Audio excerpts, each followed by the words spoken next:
Hey guys, what's up and welcome back to my channel. So today we're back with this weird little painting. Anyway, so we're going to be talking about Colleen Ballinger again. I did say I was going to wait, and I did, and so much has already happened in terms of Colleen responding, people responding to Colleen's response. Now, to be very clear, this video is not meant to cover every single person's response, so on and so forth, mainly because I do think these responses ideally should be watched all the way through.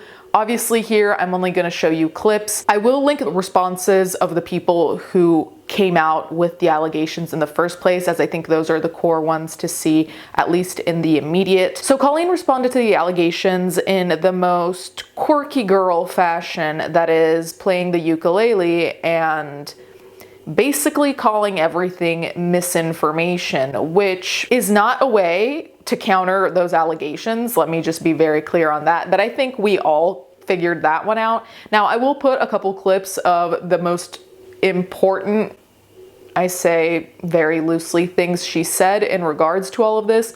But honestly, it was really the equivalent of doing a song and dance, so we don't talk about, you know, the elephant in the room, or it's a song and dance about the elephant in the room while also not addressing the elephant in the room. Does that make sense? I really don't know what to tell you about that because I am as confused as anyone else.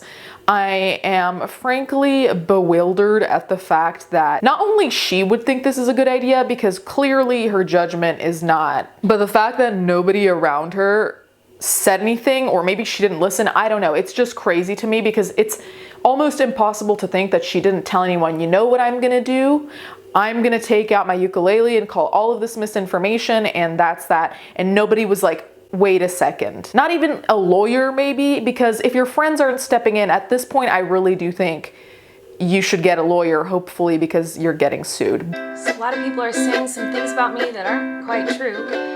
Doesn't matter if it's true though, just as long as it's entertaining to you. All aboard the toxic gossip train. You're chugging down the tracks of misinformation. The toxic gossip train. You got a one-way ticket to manipulation station. I've been wanting to come online and talk to you about a few things. Even though my team has strongly advised me to not say what I want to say, I recently realized that they never said that I couldn't sing what I want to say. Many years ago, I used to message my fans, but not in a creepy way like a lot of you are trying to suggest. It was more of a loser kind of way, where I was just trying to be besties with everybody. It's kind of like when you go to like a family gathering, you know, and there's a weird aunt there who keeps coming up to you and going like, hey girl, what's the tea? And you're like, ugh. That was me, but in group chats with my fans. It was weird. Seriousness, I do think it's really important to hold people accountable for their mistakes. You know, we should hope that everyone can learn from their mistakes and grow and change their behavior and be a better person. And this is something that I've always tried to do when I make mistakes, and it's something that I will continue to try to do. What? Oh, you don't care? Oh, okay. I thought you wanted me to take accountability, but that's not the point of your mob mentality, is it? No. Your goal is to ruin the life of the person you despise while you dramatize your lies and monetize their demise. Yeah.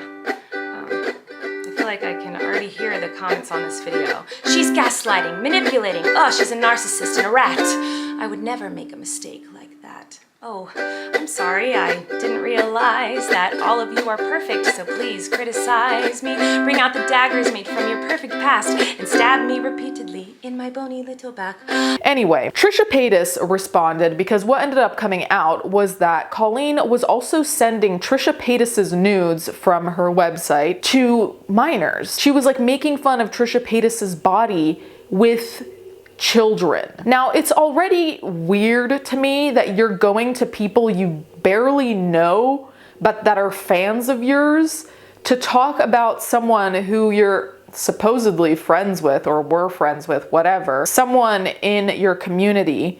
You're going to them to talk about her nudes that technically are not even released content. Like this, it was content that was released for paying subscribers. So I know that's the tip of the iceberg in terms of our problems here, but I do think that also is like you're distributing things that are behind a paywall in order to make fun of a naked woman's body with teenagers or young people that are your fans, let us say. That is a lot to be doing. And apparently Colleen was subscribed to Trisha's website. So it's also like you're paying to get something to make fun of, and there were viewing parties as well. Body, like, no one should ever talk about anyone's body ever. I don't think. I think it's completely inappropriate and wrong, and every body size and shape is beautiful. Now, Trisha Paytas responded. There's already a lot of debate online because people are like, well, Trisha's equally bad, or Trisha did this, Trisha did that. Listen, you're not gonna find me being a Trisha Paytas apologist. Not today, probably not ever, ever. That being said, if we're looking at the scope of this particular happening in history, the grooming allegations, if we're looking at that as the scope, nobody is saying Trisha Paytas is a saint. Nobody is saying Trisha Paytas hasn't fucked up like a billion fucking times. No one is saying that, and if they are, they're delusional. So let's be clear about that. The thing is, we can't remove significance. The importance of this conversation cannot be removed because Trisha Paytas is talking about it now and is sharing her side, her experience, whatever. We can't say just because Trisha Paytas did fucked up shit in the past that she can't say anything here of value. The two things aren't mutually exclusive. You can fuck up consistently and often, and then you can also be right about something. So I'm just gonna say that. So Trisha Paytas's video was a little bit difficult to watch, even from me, a random outsider. She did look hurt. There are plenty of arguments to be made of like, someone's putting on a facade, this isn't real. We don't know. But she did make, in my opinion, a pretty healthy response video, and most people agreed that the response was healthy in the sense that she didn't fly off the handle when she easily could have. Because in the past, we have seen Trisha Paytas have rather explosive reactions, and I'm not gonna attribute any specific reaction to any specific disorder. She's talked about her own mental health journey herself, so I'm just gonna leave that there. In the video, Trisha basically talks about how hurt she is, and I'll put in a couple of clips. We weren't close friends. We were friends. I considered us to be friendly. When I had my daughter, she reached out, and I thought, oh, it's great to have mom friends and, friends, who have kids. Her video came out, and I was just shocked, to say the least, that she didn't at least acknowledge the stuff that her own fans were saying, how they felt, to kind of brush it over in the way she did, and, ultimately became like memes, and now it becomes somewhat lighthearted, even though it's not a lighthearted issue. Weeks prior to the apology video, we were staying in touch because, again, I know what it feels like to have the whole internet come down on you, even if the whole internet is right. Like last night, the text messages were shown, and it's very clearly from Colleen to a fan, has over 500,000 views on Twitter, that I'm not embarrassed by. I'm embarrassed for her. I try to take myself out of these equations when I'm feeling triggered, and if I were to look at it as it happening to someone else, I wouldn't be humiliated for the person in the photos. I'd be humiliated for the person who sent them, although it can be humiliating for the person in the photos as well. These weren't a long time ago. This is someone well into their 30s, just gave birth sending nudes. And a month prior, I was in her house meeting her child and doing a mukbang, meeting her newborn and doing a mukbang with her. They showed the viewing parties that were talked about to make fun of me.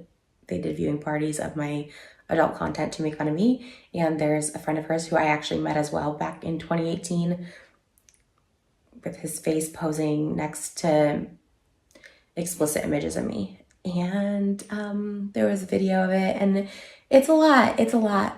I did ask her about these a couple weeks ago before there was the proof, so to speak, right? And she assured me that she had never sent photos of me, that this one fan who was underage at the time would send photos to her. She's like, no, he was a fan. He sent photos to me, and he was obsessed with you. And he would just send me it, and once in a while I'd like respond to him and be like, hey, okay. That's what she told me a couple weeks ago. there's a clip of her saying she saw a whale squirt, and she wasn't talking about Trisha Paytas. I sent her that as well, and she said everything's taken out of context, like these are lies. So there was two options there for her to say, like, yeah, that was a while ago, I was a hater. I mean, I'm the first to say, like, I've definitely have been a hater in the past. I've been miserable in my own life. I've been going through shit in my own life in the past, and I was miserable and I've hated on people, for sure. Not people that I would go and, like, be at their house and, like, do a whole podcast with, but sure, I can understand people, you know, gossiping or making fun of people. I don't understand the making fun of bodies. That's weird. It's weird. I don't get those texts at all. Like, I look at those and I'm like so confused. Like, okay, I'm the joke. My naked body's the joke, I guess. Okay. I just had to make this video to say I don't stand behind Colleen whatsoever. Her video was not an apology.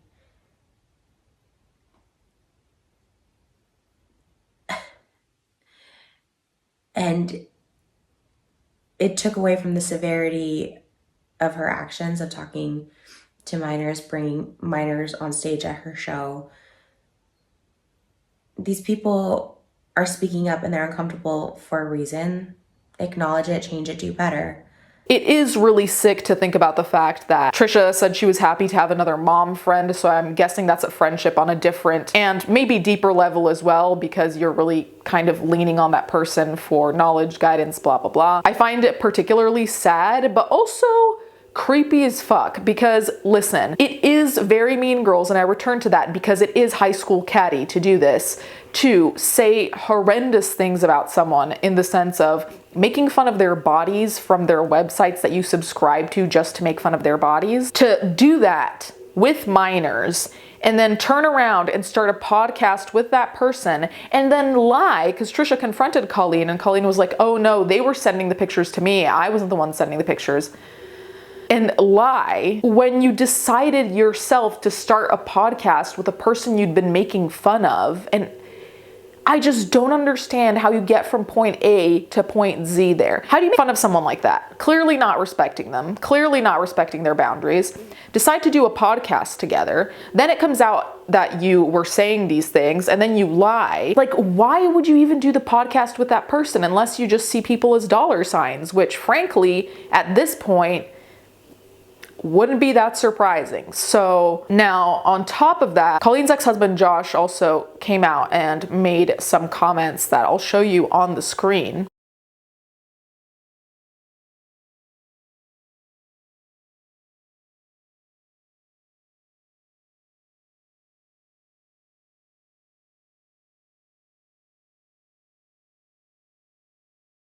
So he made those comments about all of this, which gave us a little bit of an inside look. And then the worst person ever I could have thought of to have anything to say here, Tana Mojo. She had something to say, which frankly, all jokes aside, being entirely honest and serious, it is really, really bad if people like Tana and Trisha are right.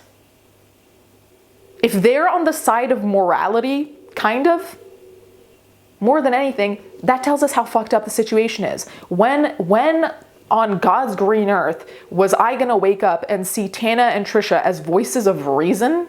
People who make sense? People who make valid points? That's not what anyone expected, which I think is why certain people are having such a hard time internalizing some of this information, because they stop at the fact, oh, it's Tana, oh, it's Trisha. Like I've said before, I'm not a fan of either of these content creators.